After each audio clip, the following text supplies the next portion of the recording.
You ever get that feeling like someone's just too close behind you?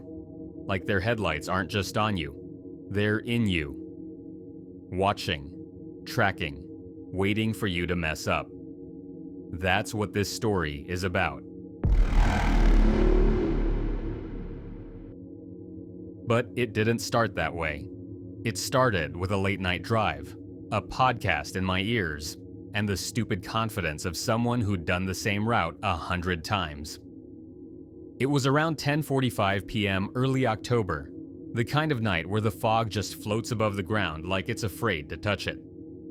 I had just left my parents' place in Harrisburg. I was heading back to my apartment in State College, taking the back roads like I always did. Route 322. It cuts through the woods, real pretty during the day, but at night, it feels like driving through a throat. Just black on either side.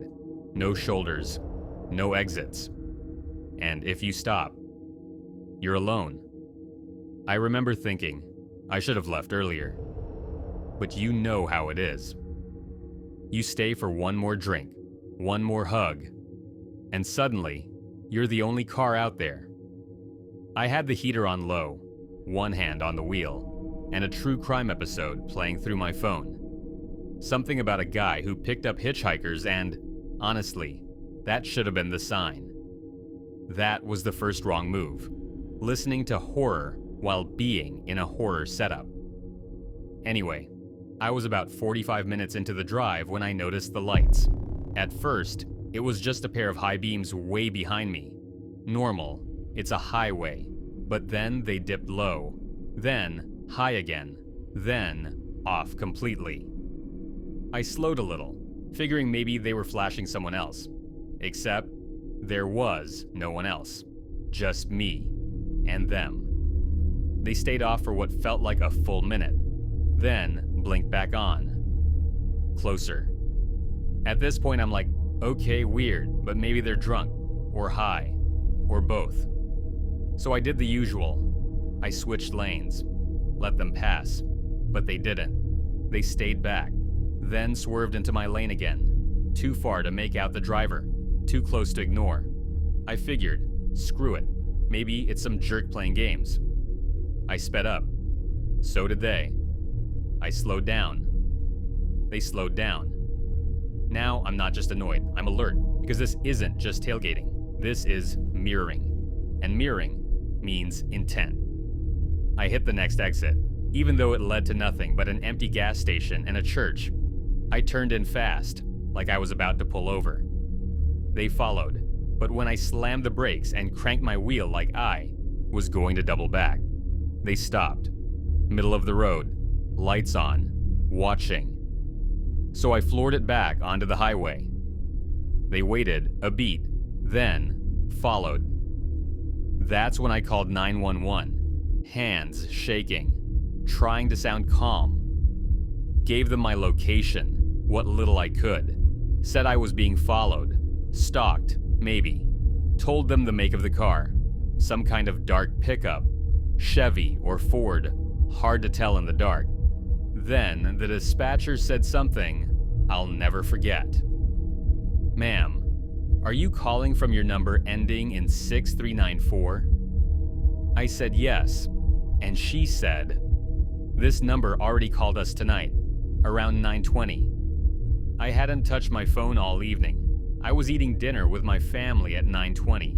No one else had it, but someone used my phone number to call the police, an hour before I even got in the car. I remember whispering, "What did they say?" The dispatcher paused, then told me it was silence. Just breathing. They thought it was a prank, but now they weren't so sure. Neither was I. I asked if an officer could meet me somewhere. She said the nearest unit was 15 minutes out, too far.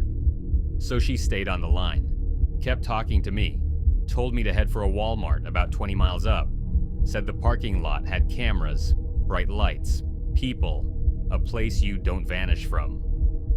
I floored it, going 90 on a 2-lane back road, faster than I ever have in my life.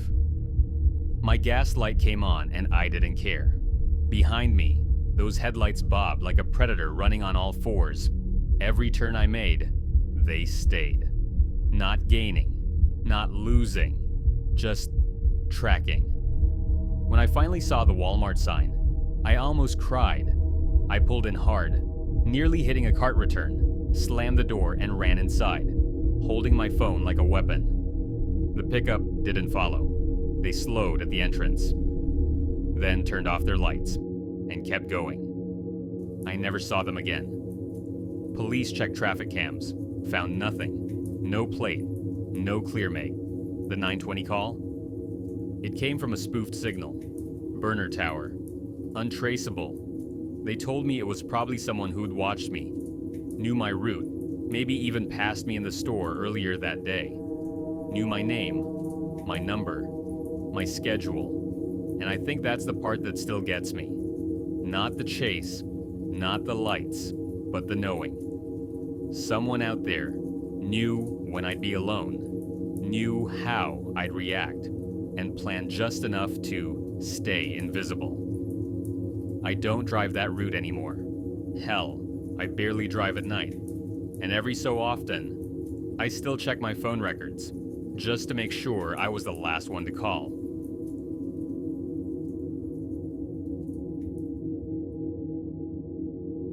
When I moved into my new place in Seattle back in 2017, I thought it was finally my fresh start. After the breakup, after everything, it felt good to walk into a space that was all mine. Quiet, clean, anonymous. I didn't tell many people where I was living. Just a few close friends, my parents, my new boss. The building was older, mid-century with cracked tile and an elevator that groaned like it hated its job. But I liked it. I liked the solitude. The weird stuff started a couple weeks in. At first, it was little things. I'd come home from work and my lights would be on, or the bathroom window, the one I always locked, would be open just a crack. I chalked it up to stress, moving fatigue, me forgetting. Then I met him. He was standing in the poetry section of Left Bank Books, wore a beanie and a threadbare army coat. He looked like he belonged there, like he might write sad songs or smoke clove cigarettes or something. He smiled at me and said, "You like Plath?" I nodded, and he said something like, "Figured. You seem like the kind of person who keeps quiet but sees everything." I remember thinking, that was weirdly specific, but flattering. We got coffee after, just one cup.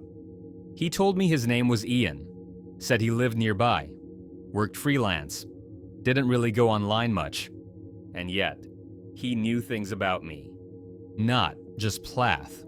He guessed my go-to coffee order exactly. Said, "You strike me as a black coffee, no sugar, no patience type." He laughed when I blinked. Did I get it wrong? He described my apartment too. Said something about those teal curtains that only let in morning light. I never posted photos of my apartment. Not online. Not anywhere. I hadn't even put up the curtains when I moved in. They were just there. I went home that night and locked every window, bolted the door, slept with a knife under my pillow. Still, he kept showing up, outside the building, in line behind me at the grocery store. Once, at the laundromat, he said, "You really should stop leaving your whites in too long. They overheat in this dryer." That dryer didn't have labels. It hit me then. He had been watching for weeks, maybe longer. The police couldn't do much. No proof of break-ins, no physical threats, just creeping dread. I moved 2 months later, paid a lease break fee, quit my job, vanished. He hasn't found me again. Not yet. But sometimes, when I wake up in the middle of the night, I swear I hear the sound of my bathroom window sliding open.